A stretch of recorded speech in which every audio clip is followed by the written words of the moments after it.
Talagang nagkakaroon ng traffic sa bundok kapag maulan. Lumalabas na rin dito ang skill ng bawat rider. Tulad nitong si Kuya, magaling iwas-iwas ang kanyang motor. Pero hindi nagtagumpay, na sinundan ng isa pa.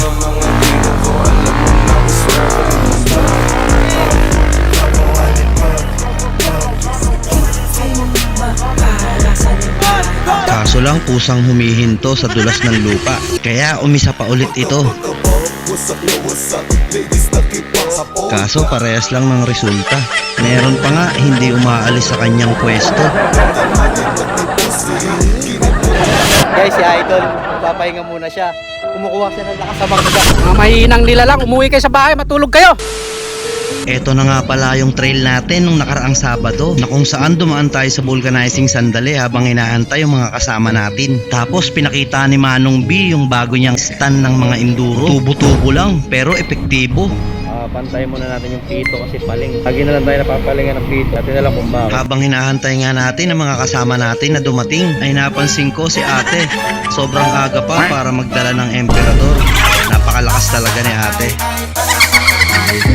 Wala na akong makakalaban dito. Masyado na akong malakas para sa mundo ng mga tao. Kailangan kong makapunta sa mundo ng mga halimaw. At nang dumating na nga yung dalawang kasama natin, ay agad na tayong umalis at nagpagas dito sa paborito nating Shell. At pagtapos magpagas ay umalis na rin tayo agad at nakasabay natin itong isang bagong motor na CRF 150. Kakabili lang, bagong bago, meron pang plaka pati side mirror.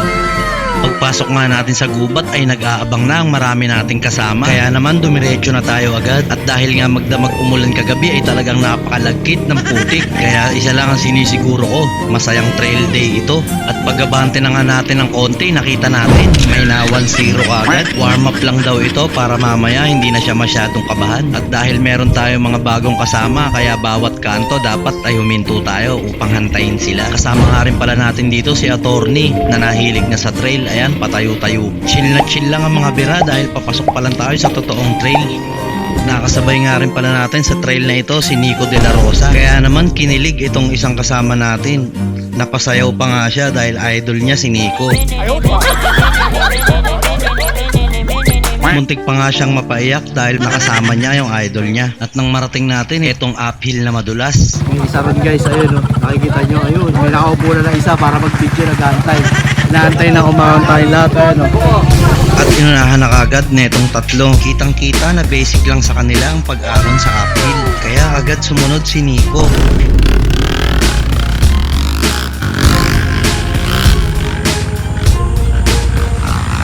Kitang-kita na basic lang sa kanya ang ahon na ito. Sinundan agad ito ni Lenore. Halatang ganadong-ganado at napakaganda ng bira.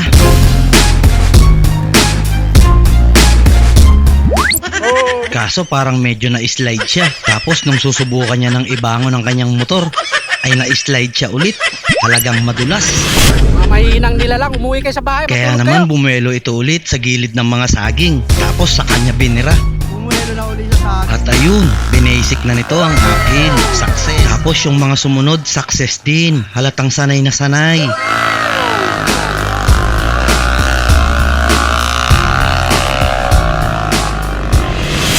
KLX 300, baka kaahon kaya nang hindi tumutulan. Basic lang kaya sa malakas na motor ang uphill na ito kahit madulas. Tignan natin.